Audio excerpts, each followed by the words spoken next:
Olá, amados, a paz do Senhor Jesus, a todos os seminaristas. Nós vamos para mais um vídeo aula do nosso Seminário Teológico do IBBC, trabalhando aqui a apostila de número 1, a última matéria, Evangelhos Sinóticos. Nós paramos na página 346, retomamos, entrando agora na página 347 e damos prosseguimento então.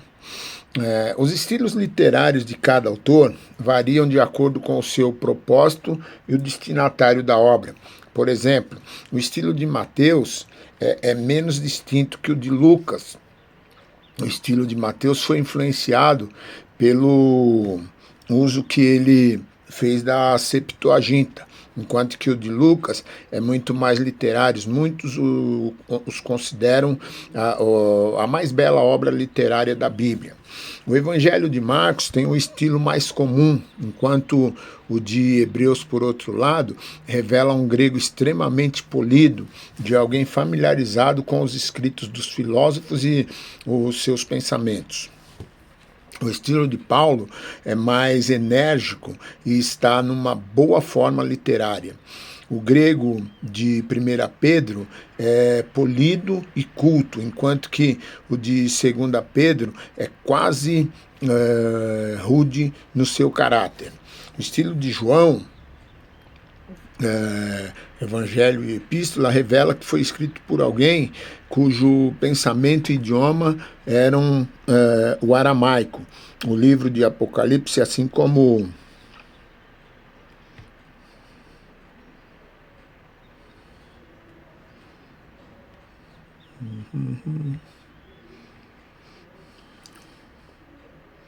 o livro de Apocalipse, assim como Marcos, revela um grego mais simples e comum.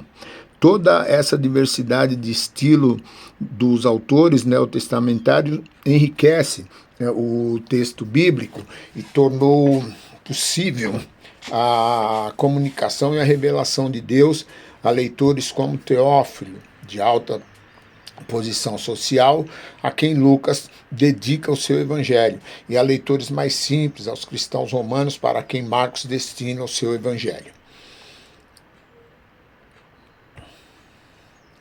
A literatura judaica. No período intertestamentário, houve um silêncio profético.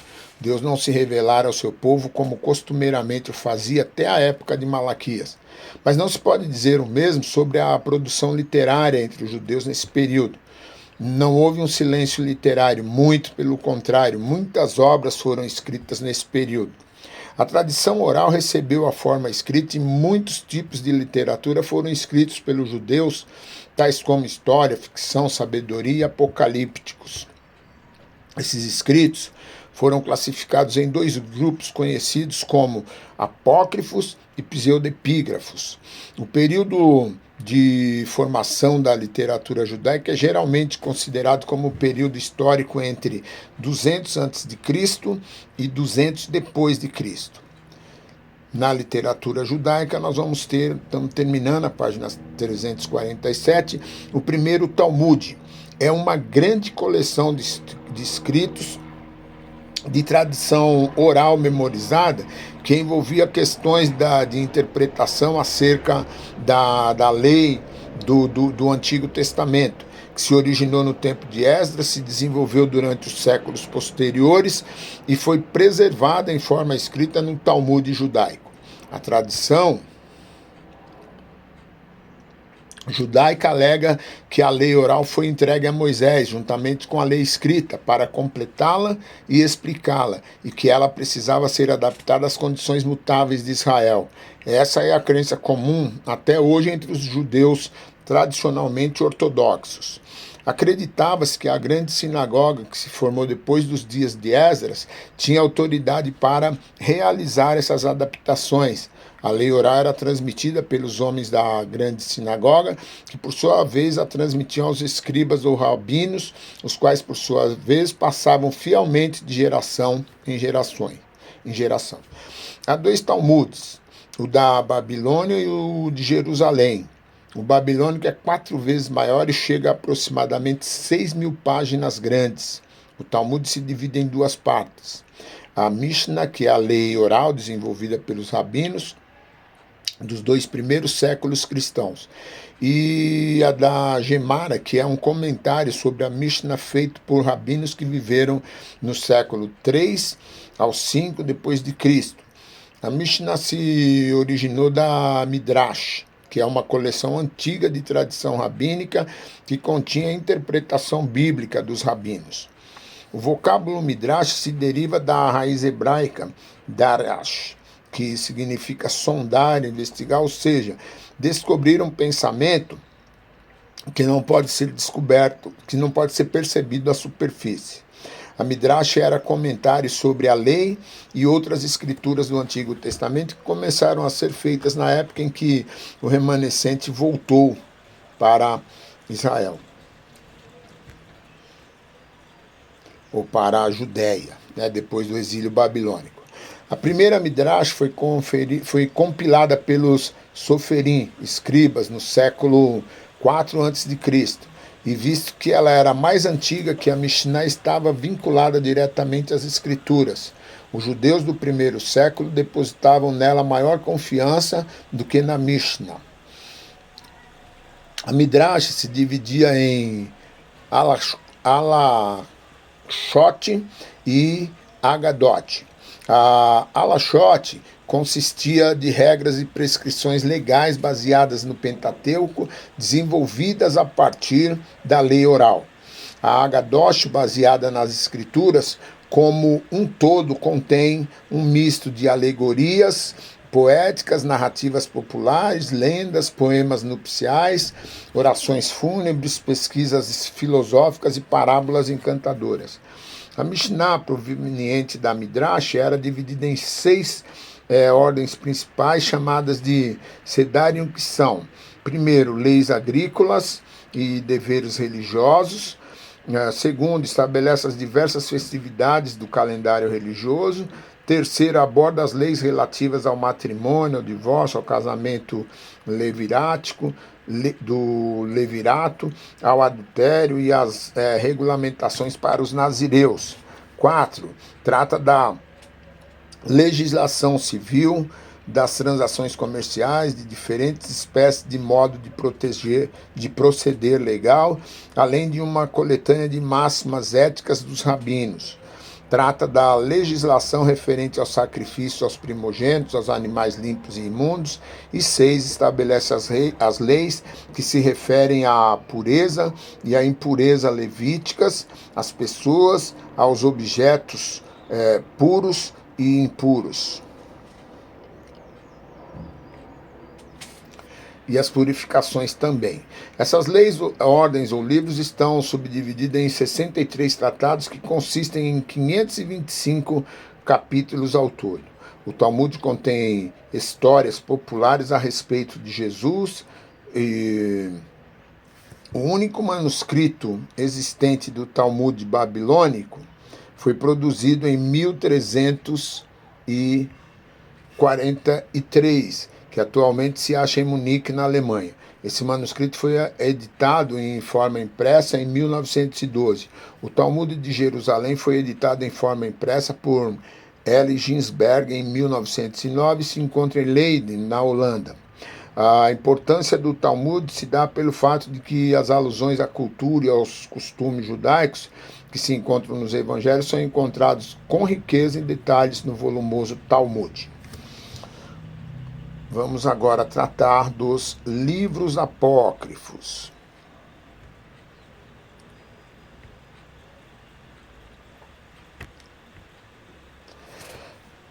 O termo vem do grego apócrifos, que significa coisas ocultas, escondido ou secreto. Esse termo é aplicado aos livros que surgiram na Palestina entre 300 a.C. e 100 depois de Cristo, e foram usados por algumas das seitas heréticas do cristianismo primitivo e guardados em segredos, daí o termo apócrifo. Esses livros foram escritos em hebraico, aramaico e grego. Eles refletem o ponto de vista religioso dos tempos posteriores ao Antigo Testamento, com certos acréscimos enfatizados.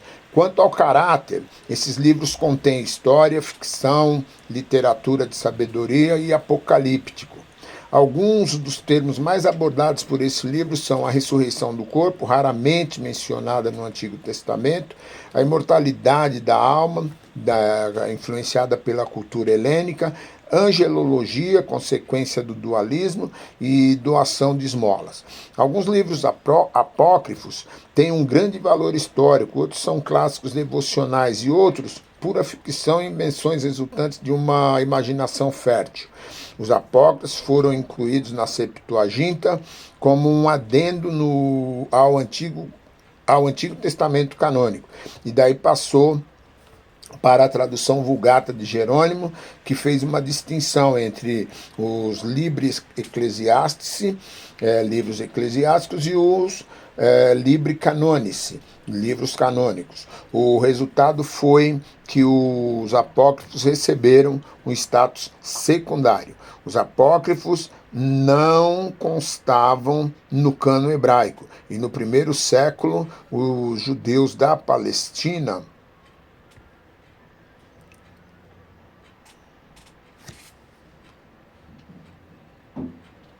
abstiveram-se de aceitar no mesmo nível de inspiração que os demais livros canônicos do Antigo Testamento.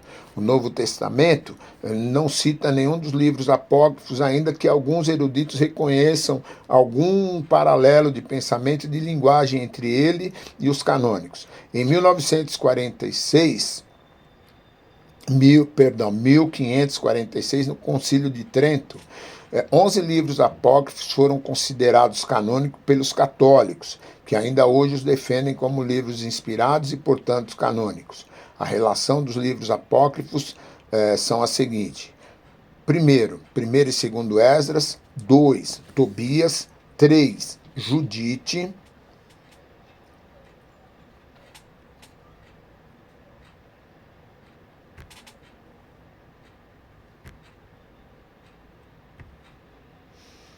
4, adições ao livro de Esther; 5, sabedoria de Salomão; 6, Eclesiástico, sabedoria de Jesus, filho de Siraque; 7, Baruque; 8, epístolas de Jeremias; 9, oração de Azarias; 10, cântico dos três jovens; 11, Susana; 12, Bel e o dragão; 13, oração de Manassés; e 14, primeiro e segundo Macabeus.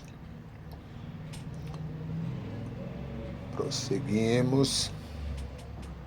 Livros pseudepígrafos. Os livros pseudepígrafos, nós estamos na página 350, pseudepígrafos, que tem a conotação de escrito falso ou espúrio.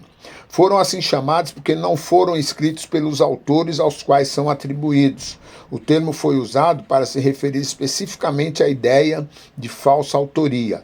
Eles surgiram no período que estamos estudando e não se encontram no cânon hebraico e nem entre os apócrifos. Entretanto, desempenharam um papel importante nesse período porque lançam luz sobre o pano de fundo judaico do Novo Testamento. Alguns de seus manuscritos foram encontrados próximos ao Mar Morto em 1947. Os pseudepígrafos são considerados como apócrifos pelos católicos e muitas de suas obras são anônimas.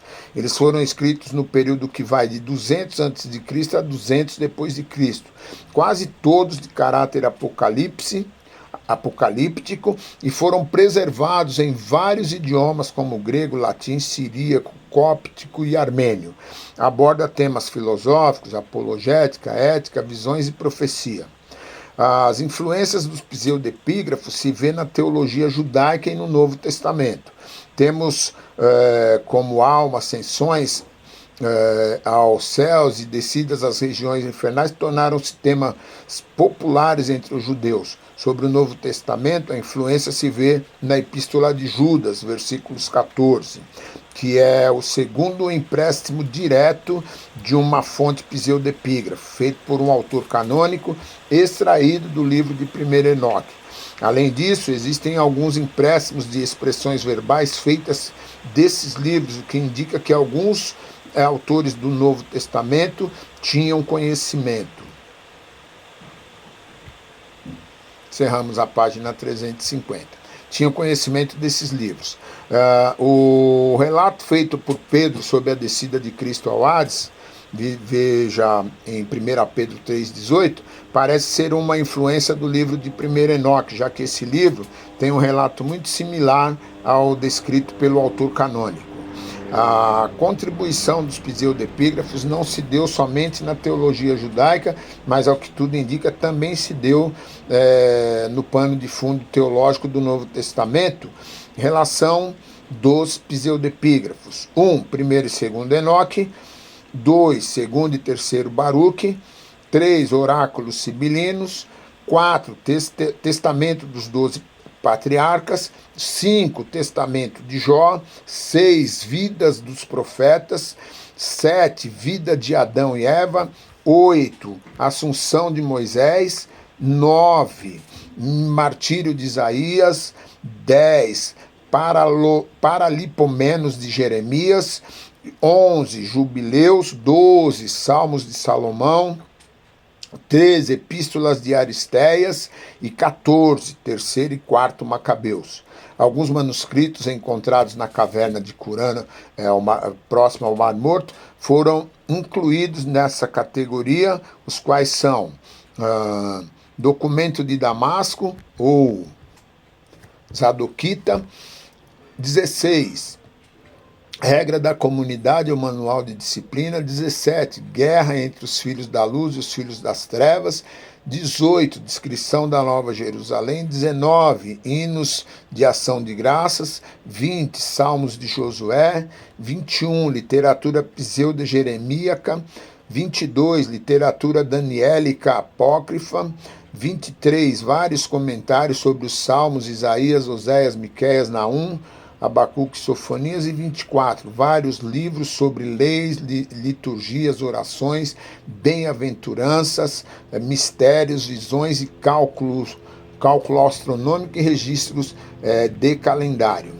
Encerramos a página 351, 352, autores seculares, filosofia e ciências antigas. Durante o período interbíblico, e mesmo um pouco antes, o mundo assistiu ao surgimento e desenvolvimento de algumas ciências e da filosofia que contribuíram para o pano de fundo cultural da época do cristianismo. Na cultura, ainda hoje, personagens como Tales de Mileto, Pitágoras, Sócrates, Platão, Aristóteles, dentre outros, são muito estudados. As contribuições de seus escritos e as influências que eles causaram são de valor inestimável para a ciência e filosofia moderna.